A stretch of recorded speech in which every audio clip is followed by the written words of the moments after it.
Whoa. General Soy Snake.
Oh, we're on? Yeah, now we're on. All right, there we go.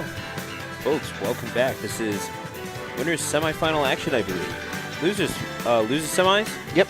Quarters, there we go. Either way, top 8 action here at Battle Subway, live from Gamers Heaven in Phoenixville, Pennsylvania, alongside the one, the only mini-boss. Hey, thank you. And I'm sitting with the highly praised and wonderful Stu, the announcer.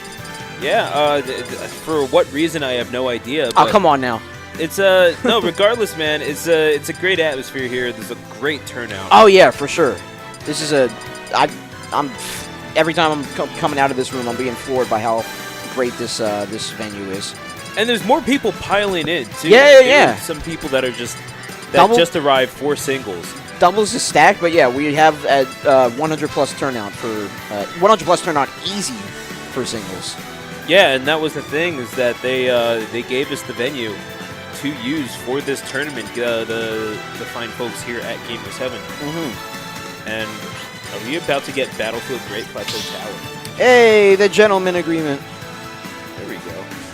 You know, it is always nice to see the different layouts with Oh yeah, and the music difference too always freshens things up.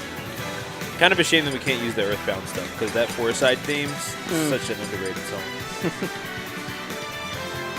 So we are going to get 6WX and Sabo. I wasn't sure if he was. That is incredibly rude. I wasn't sure if he was going to go with the Brook tag or Sabo. Yeah, like he entered Sabo, his tag's Brook, and we all know him as Matt. So, you know, it's just pick the name out of the hat. That's what he's going with. And I'm sure he used some other tag in some other tag, so. Either way, going up against EMP. Sandstorm and Dan the Man, I think. Or oh wait, I think we got confused. No, that was the EMP and Pathoran. Oh, okay. Two gentlemen from the MDVA region. A lot of that crew came up. Our good friends that frequent Xanadu. Of course, our shout-outs to everyone at BG Bootcamp, including Logic, who commentates top 8 there. He is playing in this tournament, and in fact, finds himself in... He's on winner's side with Seagull. Winner's side with Seagull Joe, exactly, after defeating 6WX and Sabo, but we'll have to see if they can get their revenge on the MDVA region here. All aboard the Battle Subway! To the battlefield we go. Choo, damn. Get that energy going, yeah.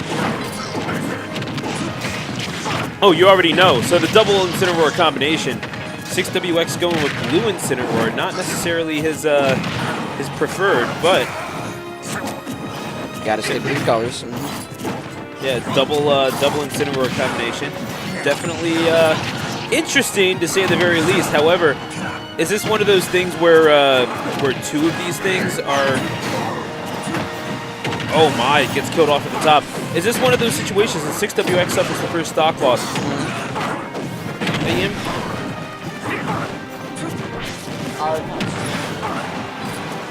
So as we are getting the back body drop from Brook,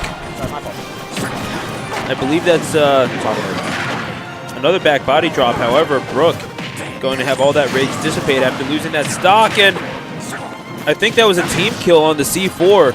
That Wolf, I mean, you have so many furries running around, they all kind of start to melt together.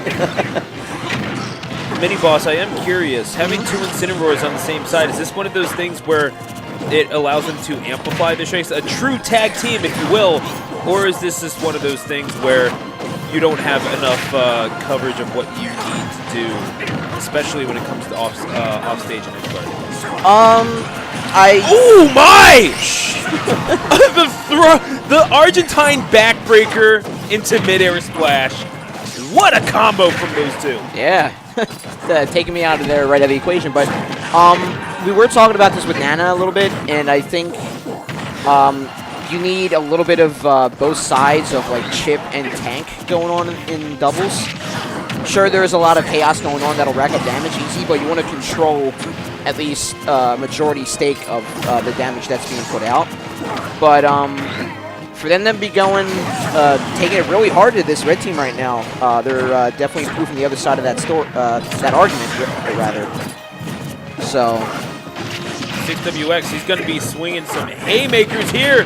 175, that's a lot of, even though obviously Rage not as much of a factor in this game as it was in the prior iteration of Smash, still going to hurt taking that Lariat off of those ropes, and 6WX is going to be throwing haymakers from here on in until he loses the stop. 6WX actually making it a little difficult for the Snake to get back. Trying to use Cypher to get back, but once he drops that high up, it's a free punish there. And Brook actually using, I believe, the knife hand to take him out. And you saw until he finally lost that stock and the Snake eventually goes down, you saw how little he was using the projectiles there because he knew that 6WX was piling on that revenge early on in the match, establishing that as a deterrent to use those projectiles. And Beautiful edge guarding from 6WX with that neutral air. I'm mad that that Nair actually stopped the side B. That side B looks so devastating that it should go through most things, but Incineroar actually surviving it. That's why you don't skip chest dignity, boss. And now. Yeah, gotta get those pecs up, for sure. Absolutely. Make them gains. Neutral air again. Sends them off of the stage. Looking for the revenge that time. Not gonna find it, but a simple back air. Living, okay. Nice. But for how long is the question? Oh my. Right into the Tiger's Den goes that Wolf without any fear. He's living at 132%. And you jumps saw right into the neutral B.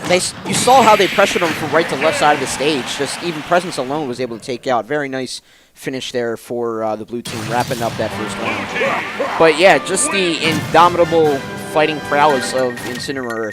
Just the presence on stage was able to pressure Wolf going off to that left side, and when you're squeezed between a rock and a hard place like that, you only have so many options, and they were just